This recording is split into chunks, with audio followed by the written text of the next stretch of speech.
Axel dan Pencarian Kolam Abadi. Cerita oleh Aba Yasmin. Pada suatu masa, di sebuah kolam jernih di tengah hutan lebat yang penuh pepohonan tinggi, hiduplah seekor axolotl kecil cerdik bernama Axel. Axel adalah makhluk ceria dengan rona merah muda dan insang berenda yang berkibar seperti pita halus di dalam air. Suatu hari di musim panas, ketika Axel berenang malas di kolamnya yang nyaman, dia menyadari sesuatu yang mengkhawatirkan. Permukaan air perlahan-lahan turun, dan tumbuh-tumbuhan subur di sekitar kolamnya kini layu. Seekor burung hantu tua yang bijak bertengger di dahan di atas kolamnya. "Halo, axolotl muda," burung hantu itu berseru pelan.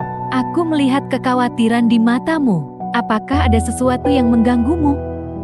Axel mengangguk khawatir. "Ya, burung hantu bijak, kolam kami mengering, dan aku khawatir akan keselamatanku dan teman-temanku. Apakah kau tahu ada kolam lain tempat kami bisa berlindung?" Burung hantu itu berkedip pelan. "Ya," si burung hantu memulai. "Ada sebuah kisah yang dibisikkan di antara pepohonan tentang sebuah kolam kuno dan abadi tersembunyi jauh di dalam hutan ini. Mereka bilang airnya tak pernah kering, bahkan di musim kemarau paling parah sekalipun.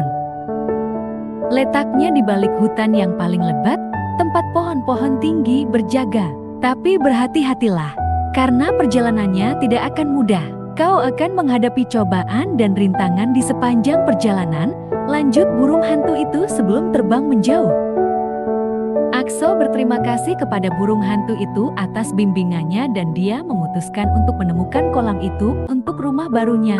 Axel mulai mempersiapkan perjalanannya, dia pun mendekati teman terdekatnya, seekor kura-kura bernama Tilly. "Axel sahabatku, untuk apa kita tinggalkan kolam yang sudah lama menjadi rumah kita ini? Pasti airnya akan segera kembali. Kita hanya perlu bersabar," ujarnya.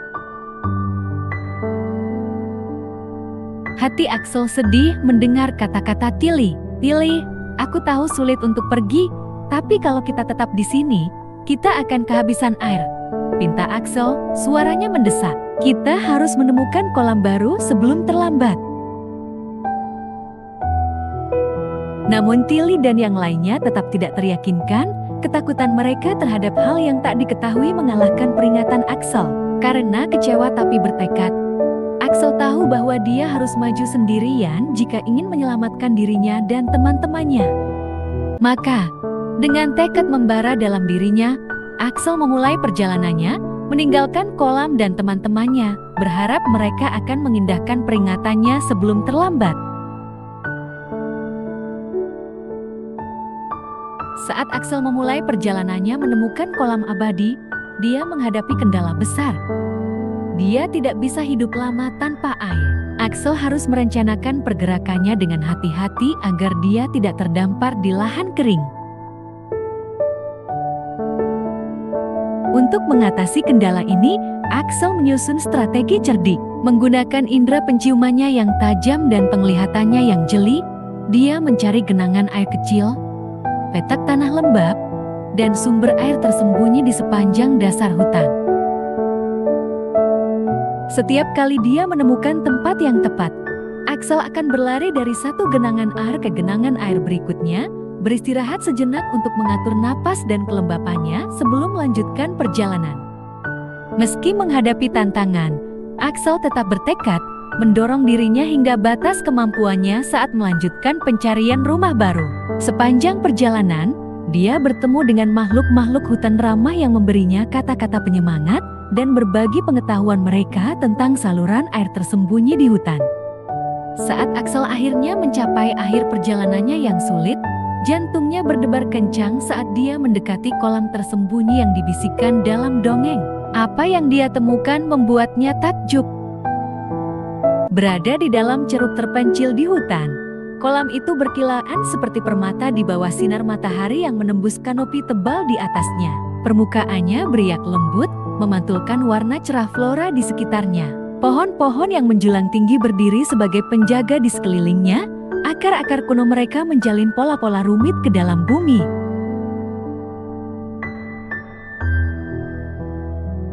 Axel hampir tidak bisa mempercayai matanya. Kolam ini bukan sekedar sumber air.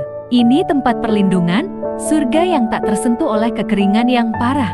Udara terasa hidup dengan simfoni alam, menggemakan kicauan burung dan gemerisik dedaunan yang tertiup angin.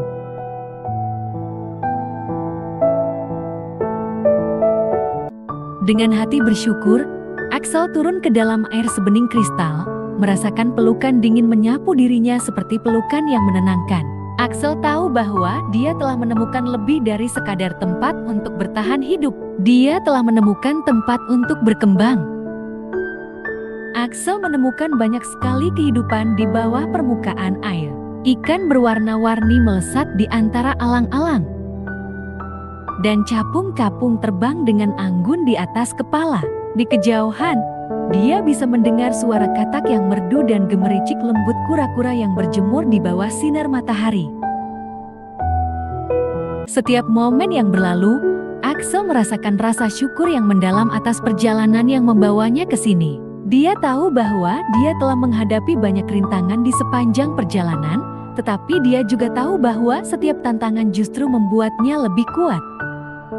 Dikelilingi keindahan rumah barunya yang tenteram, Axel memejamkan mata dan menikmati hangatnya sinar matahari yang menembus pepohonan.